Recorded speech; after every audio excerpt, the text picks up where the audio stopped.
Thank you. John, ladies and gentlemen, thank you very much indeed for inviting me to this, to the resurrection of the St. Ermin's Hotel, which I must say looks absolutely wonderful. And where there was darkness, there is now light. And it is a truly splendid, I think to call it a space would be disrespectful to it. It is a magnificent edifice that you've created, and I'm sure it'll be a great success. And I think you've done a public service to restore such an important building, which is so redolent of much of the history of this part of London. St. Ermin's Hotel stood here throughout the war, I imagine relatively unscathed. And I was reading in the helpful information that I was sent about when I was invited to do this, that during the war, the top 2 floors of the St. Ermin's Hotel was an outstation of the Special Operations Executive, the SOE, one of the most extraordinary bunches of people who gathered together in the service of king and country that existed.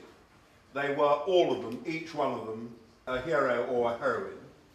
They took part in some of the most ambitious, dangerous, difficult operations mounted by the British, particularly into Europe. I know several very now old and bent men and women who were in the SOE, and they are still extraordinary in that very few of them will ever talk about what they did. There is only one official history of the SOE.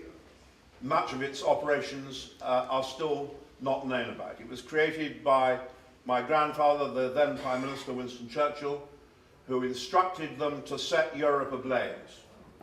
And that's what they did. And together with the resistance, particularly in France, were responsible for many of the preparations that secured the backdrop for the Allied landings in Normandy. So St. Ermin's Hotel has a very honourable wartime history. And added to that, its closeness to the House of Commons. I'm quite sure that, I was telling John that I used to come here to dinners often, but as the hotel became darker and darker, somehow it ceased to be an attractive place to come, and now it's become lighter and lighter. I have no doubt it'll be a great triumph, but it is very close to Parliament.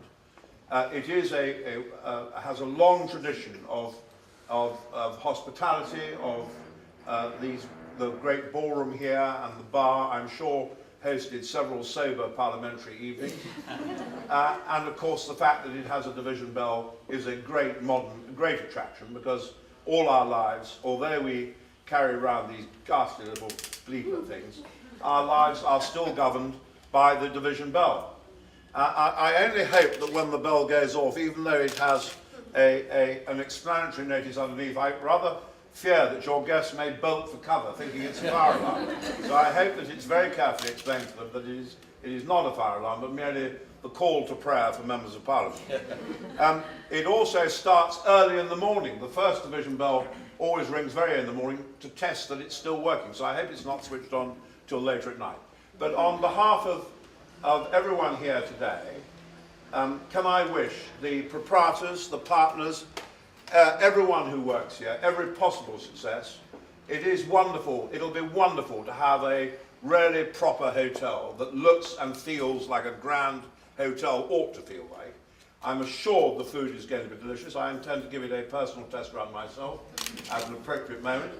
But I hope it becomes part of the fixture and fittings of the whole part of this part of Westminster, which has a very close relationship with Parliament and with both Houses of Parliament and everything that goes on there. To all of you, I wish you every success, and I am quite sure that it will go from strength to strength, and I'm therefore delighted and honoured to unveil this division bell. Do you know, I've unveiled almost everything in my 28 years in Parliament, but I've never unveiled a division bell, so there you go. There we are.